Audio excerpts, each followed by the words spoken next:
Salut à tous, c'est Axel de testmobile.fr. On est au CES à Las Vegas sur le stand de Huawei qui nous présente ici son Huawei Ascend G750.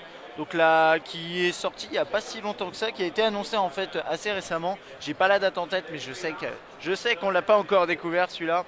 Alors c'est un terminal dual SIM, dual standby. 5.5 pouces HD, c'est du 1280 par 720. Il tourne sur un processeur Mediatek octa-core, oui. Oui, octa-core 1,7 GHz. D'accord, c'est un des premiers qu'on voit comme ça, octa-core. C'est vrai que ça m'a perturbé quand je l'ai lu du coup. Il a un appareil photo 13 mégapixels avec autofocus à l'arrière, 5 mégapixels à l'avant, Android 4.2, Jelly Bean avec Emotion UI. 2 Go de RAM, 8 Go de ROM, enfin de mémoire interne, une batterie de 3000 mAh, il pèse 160 grammes. Et est-ce qu'il est compatible 4G? J'ai pas l'impression, ce qui est un peu bizarre, mais oui, pourquoi pas. Alors voilà, alors 5.5 pouces, c'est un écran quand même de grande taille, mais on va d'abord regarder le design, je vais le mettre en veille. Non, c'est pas par là, c'est ici.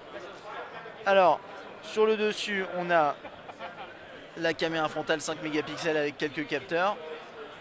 En dessous, on a des touches ici, retour, accueil et menu. Sur la droite là, volume et on-off verrouillé déverrouillé qui se situe au milieu. Bon, c'est pas plus mal parce que c'est vrai que c'est un grand terminal, donc on peut bien le manipuler là. Le jack 3.5, rien sur la gauche. En dessous, le micro USB et le micro. Et à l'arrière, à part les traces de doigts, l'appareil photo, le flash LED, tout ça, c'est du plastique. Il est plutôt léger, mais assez, il me semble bien fait, ma foi. Pas très original, mais bien réalisé quand même. Dans l'interface, hop, on a la surcouche Huawei avec deux possibilités en fait. Vous pouvez vous mettre dans ce mode, si j'arrive à retrouver les options. Alors attendez, tac, c'est où ça? On va se promener dedans, je vais essayer de retrouver ça au passage. Donc on a, en fait, les applications ne sont pas dans un tiroir avec des applications. On a tout qui est sur la page d'accueil avec possibilité de personnaliser. Là on a des thèmes. Ah, il n'a plus beaucoup d'autonomie, pourtant il est branché. Bon, c'est bizarre. L'appareil photo. Voilà. App Center, je pense que c'est un... Ouais, c'est une sorte de place de marché proposée par Huawei, ok, très bien. On peut gérer ses applications ici. Ça, c'est un widget, une espèce de widget composé de plusieurs widgets, c'est plutôt sympa. Musique, Game Center, File Manager, Driving Mode, optimisation possible. Ça ressemble quand même, enfin ça c'est oui, c'est optimiser la RAM, je pense, ça doit killer des processus derrière.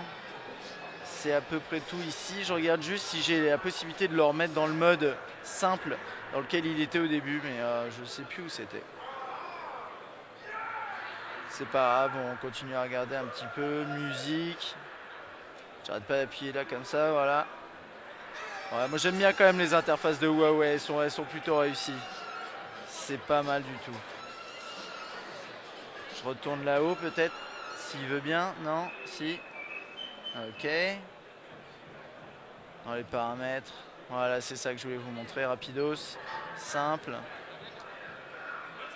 Voilà, vous avez un mode comme ça, ultra simple à utiliser pour les débutants, on va dire, en smartphone. Enfin bon, voilà, c'est à peu près tout pour ce G750. C'est un appareil que je trouve assez intéressant par son design, ses specs qui sont assez impressionnantes, mais aussi par son interface. Et c'est vrai que Huawei fait une surcouche qui est plutôt sympa, Emotion UI.